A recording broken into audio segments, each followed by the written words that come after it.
Hello everyone, welcome to my channel Being Aspirant.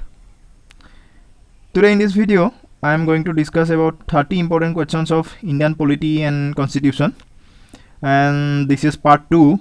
I have already uploaded part 1. If you still have not seen the video, then click the I button on the top right corner of your screen and check it out. Okay, let's start the video. Our first question is question number 1. Which of the following article deals with the composition of Council of States, Rajya Sabha, and the manner of election of its members? Options are option A, Article 82, option B, Article 81, option C, Article 90, option D, Article 80. ইয়াত সুধিছে যে তলৰ article কিটাৰ কোনটো আৰ্টিকেলে ৰাজ্য সভা গঠন আৰু তাৰ সদস্যসকলক নিৰ্বাচনত লগত জড়িত? ইয়াৰ শুদ্ধ উত্তৰটো হ'ব option D, article 80. Next question, question number 2. The number of representatives of the Rajya Sabha from states and union territories are among which of the following? Rajya Sabhat যিখিনি প্ৰতিনিধি থাকে states আৰু union territoriesৰ পৰা যিমানখিনি প্ৰতিনিধি থাকে সেই প্ৰতিনিধিসকলৰ সংখ্যা কিমান? Options are option A 238, option B 212, option C 200, option D 220. And the correct answer is option A 238. 238 John representative হয় ষ্টেটছ আৰু ইউনিয়ন টেৰিটৰিজৰ পৰা আৰু আমি জানো কাৰণ ৰাজ্য সভাৰ টোটেল সদস্য সংখ্যা হ'ল 250 জন তাৰে 238 জন আহে ষ্টেটছ আৰু ইউনিয়ন টেৰিটৰিজৰ পৰা বাকি 12 জন নমিনেট কৰে প্ৰেসিডেন্টে okay next question number 3. How many number of members are nominated by the president to the Rajya Sabha? Rajya Sabha president কিমান জন সদস্য নমিনেট কৰে অকমান আগত কৈছো এইটো কথা Options are option A 20, option B 18, option C 12, option D 15. And the correct answer is option C 12 জন nominate কৰে Next question number 4. Which among the following is not a standing committee? তলৰ কোনখন এখন standing committee নহয় Options are option A Public Accounts Committee, option B Ethics Committee, option C Railway Convention Committee, option D Business Advisory Committee. And the correct answer is option C Railway Convention Committee. Railway Convention Committee is not a standing committee. Standing committees are the permanent committees that are constituted on a regular basis. Standing committee খিনি হল এটা স্থায়ী committee যেটো মানে এটা regular বেসিছত তাক গঠন কৰা হয় okay next question number 5. Who heads the Niti Aayog as its chairperson? Niti Aayogor chairperson rupe kon thake Options are option A President of India, option B Prime Minister, option C Finance Minister, option D Minister of Planning. The correct answer is option B Prime Minister. Pradhan Mantri hol Niti Aayogor chairperson okay next question number 6. Niti Aayog came into effect from Niti Aayog কেতিয়াৰ পৰা কাৰ্যকৰী কৰা হৈছিল প্ৰথমতে আমি জানি লওঁ নীতি আয়োগৰ সম্পূৰ্ণ ফুল ফৰ্মটো কি নীতি আয়োগ মানে হল national institution for transforming India যিটোৱে প্ল্যানিং কমিশনক ৰিপ্লেস কৰি পেলাই নীতি আয়োগখন বনোৱা হৈছিল okay and the options are option A 1st March 2015, option B 1st April 2015, option C 1st January 2015, option D 25th December 2014. And the correct answer is option C 1st of January 2015. 2015 চনৰ 1 জানুৱাৰী পৰা নীতি আয়োগ কাৰ্যকৰী কৰা হৈছিল Next question number 7. Who replaced the planning commission is planning commission খনক কোনে ৰিপ্লেস কৰিছিল planning commission was replaced by Niti Aayog. And the correct answer is Niti Aayog. Option D. Okay. Next question number 8. Which one of the following is the CEO of Niti Aayog? তলৰ কোনজন Niti Aayogor CEO হয় Options are option A Arvind Mayaram, option B Rajiv Maharshi, option C Amitabh Kant, option D none. And the correct answer is option C Amitabh Kant. He is the CEO of Niti Aayog. Next question, question number 9. Which of the following below is the chairman of Niti Aayog? তলৰ কোনজন নীতি আয়োগৰ vice chairman হয়? Options are option A Montek Singh Ahluwalia, option B Abhijit Sen, option C Amrita Sen, option D Arvind Pangaria, and the correct answer is option D Arvind Pangaria. Arvind Pangaria নীতি আয়োগৰ vice chairman হয়। খুব important প্ৰশ্ন এটা ভালদৰে মনত ৰাখিব। Next question, question number 10. Which of the following state was the first to establish Panchayat Raj institution? Panchayat ব্যৱস্থা প্ৰথমে গ্ৰহণ কৰা ষ্টেটখন কোন, ৰাজ্যখন কোনখন? Options are option A Rajasthan, option B Andhra Pradesh, option C West Bengal, option D Gujarat, and the correct answer is option A Rajasthan. প্ৰথমতে পঞ্চায়ত ৰাজ সিস্টেমটো ৰাজস্থানত গ্ৰহণ কৰা হৈছিল। Okay, next question, question number 11. Which part of the constitution deals with the panchayats? Panchayat ব্যৱস্থাটো সংবিধানৰ কোনটো পাৰ্টত আছে?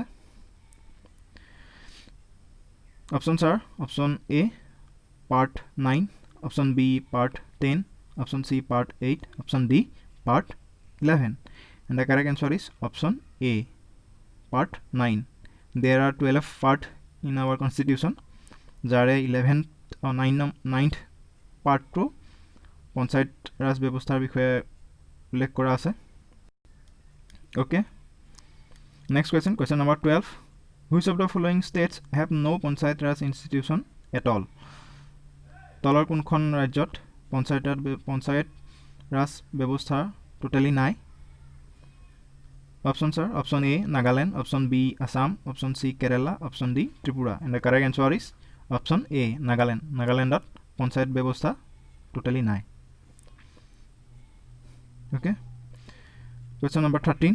At present, how many high courts are there in India? বৰ্তমান ভাৰতত কিমানখন হাই কোৰ্ট আছে?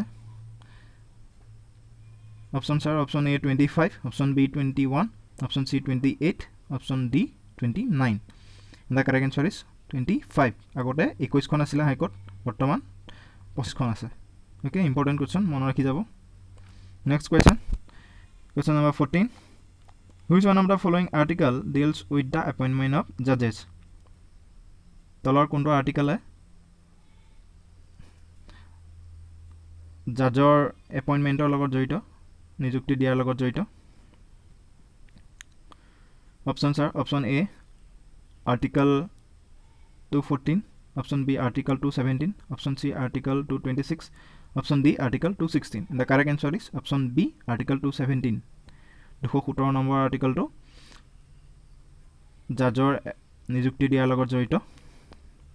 Okay, next question, question number 15. The Chief Justice and other judges of the High Courts are appointed by which one of the following? Chief Justice আৰু High Courtৰ অন্য জাজবোৰক তলৰ কোনে নিযুক্তি দিয়ে? Options are option A Prime Minister, option B Chief Minister, option C Governor, option D President, and the correct answer is option D President. ৰাষ্ট্ৰপতিয়ে chief justice আৰু অন্য হাই কোৰ্টৰ জাজবোৰক নিযুক্তি দিয়ে। Okay, next question, question number 16. Which was the first Indian state to establish the institution of Lokayukta? ভাৰতৰ কোনখন ৰাজ্যত প্ৰথম লোকায়ুক্ত প্ৰতিষ্ঠা কৰা হৈছিল? Options are option A Bihar, option B Uttar Pradesh, option C Andhra Pradesh, option D Maharashtra, and the correct answer is Maharashtra. মহাৰাষ্ট্ৰতে প্ৰথমতে লোকায়ুক্ত ব্যৱস্থা গ্ৰহণ কৰা হৈছিল। Next question, question number 17. Who appoints the Lokayukta and Upalokayukta? Lokayukta আৰু উপলোকায়ুক্তক কোনে নিযুক্তি দিয়ে?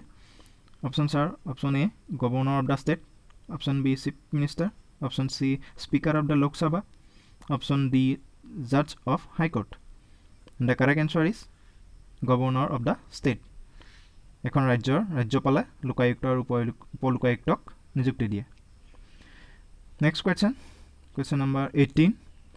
The fundamental duties are included in the Constitution by which of the following act? ভাৰতৰ সংবিধানত মৌলিক অধিকাৰখিনি কোনখন আইনৰ জৰিয়তে সন্নিৱিষ্ট কৰা হৈছে? Options are option A 40th Amendment Act, option B 44th Amendment Act, option C 43rd Amendment Act, option D 42nd Amendment Act. And the correct answer is option D 42nd Amendment Act. 42তম সংশোধনী আইনৰ অধীনত fundamental ডিউটিছখিনি কনষ্টিটিউশ্যনত include কৰা হৈছে। Okay, next question number 19. The fundamental duties are mentioned in which of the following? Fundamental duties-খিনি তলৰ কোনটো পাৰ্টত উল্লেখ কৰা আছে? অৰ্থাৎ মৌলিক অধিকাৰখিনি তলৰ ক'ত উল্লেখ কৰা আছে? Options are option A part 5, option B part 4, option C part 3, option D in schedule 4A. And the correct answer is option B part 4. Okay, fundamental duties-খিনি part 4ত উল্লেখ কৰা আছে, মানে মৌলিক কৰ্তব্যখিনি পাৰ্ট 4ত আছে, আৰু যদি ফাণ্ডামেণ্টেল ৰাইটছৰ কথা সোধে তেতিয়া হ'ব part 3. Okay, next question number 20. Which of the following article of the Constitution contains fundamental duties? তলৰ কোনটো আৰ্টিকলত ফাণ্ডামেণ্টেল ডিউটিছখিনিৰ বিষয়ে উল্লেখ আছে? Options are option A 45A, option B 51A, option C 42, option D 30B. And the correct answer is 51A. Okay, next question number 21. Which article of the Constitution abolished untouchability? তলৰ সংবিধানৰ কোনটো আৰ্টিকলৰ জৰিয়তে অস্পৃশ্যতা এবলিষ্ট কৰা হয় বা বাতিল কৰা হয়? And the correct answer is option D. Option খিনি মই কৈ দিছোঁ, article 18, article 15, article 14, article 17. আৰু correct answer টো হ'ব article 18, 17 নম্বৰ অনুচ্ছেদৰ জৰিয়তে আনটাচেবিলিটি অৰ্থাৎ অস্পৃশ্যতা এবলিষ্ট কৰা হয়। Okay, important question, মনত ৰাখি যাব। Next question number 22. In which part of the Indian Constitution the fundamental rights are provided? ভাৰতৰ সংবিধানৰ কোনটো পাৰ্টত মৌলিক অধিকাৰখিনি সন্নিৱিষ্ট কৰা হৈছে? আমি অলৰেডি জানিলোৱেই যে পাৰ্ট 12টা আছে সংবিধানত, তাৰে কোনটো পাৰ্টত মৌলিক অধিকাৰখিনিৰ বিষয়ে সন্নিৱিষ্ট কৰা আছে? Options are option A part 2, option B part 3, option C part 5, option D part 4. And the correct answer is option B part 3 আছে। Okay, part 3 fundamental rights খিনি include কৰা আছে। Next question number 23. National emergency is declared under which of the following articles?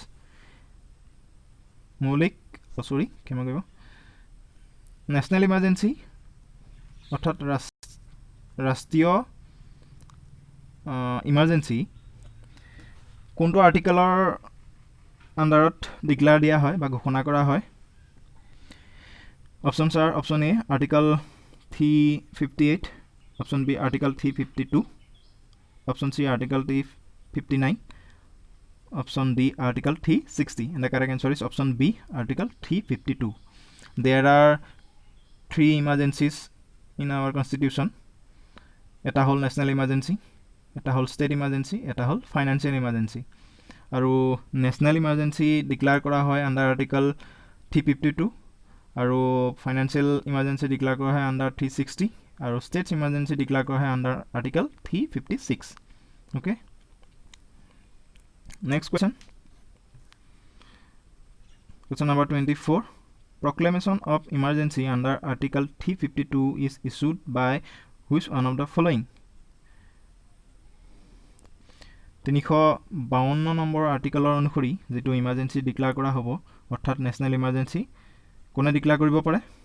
Options are option A Prime Minister, option B President, option C Defense Minister, option D Home Minister. And the correct answer is option B President. ৰাষ্ট্ৰপতিয়েহে কেৱল national ইমাৰ্জেঞ্চিখিনি declare কৰিব পাৰে সেইটো যিয়ে emergency নহওক লাগিলে national emergency হওক state emergency বা financial emergency okay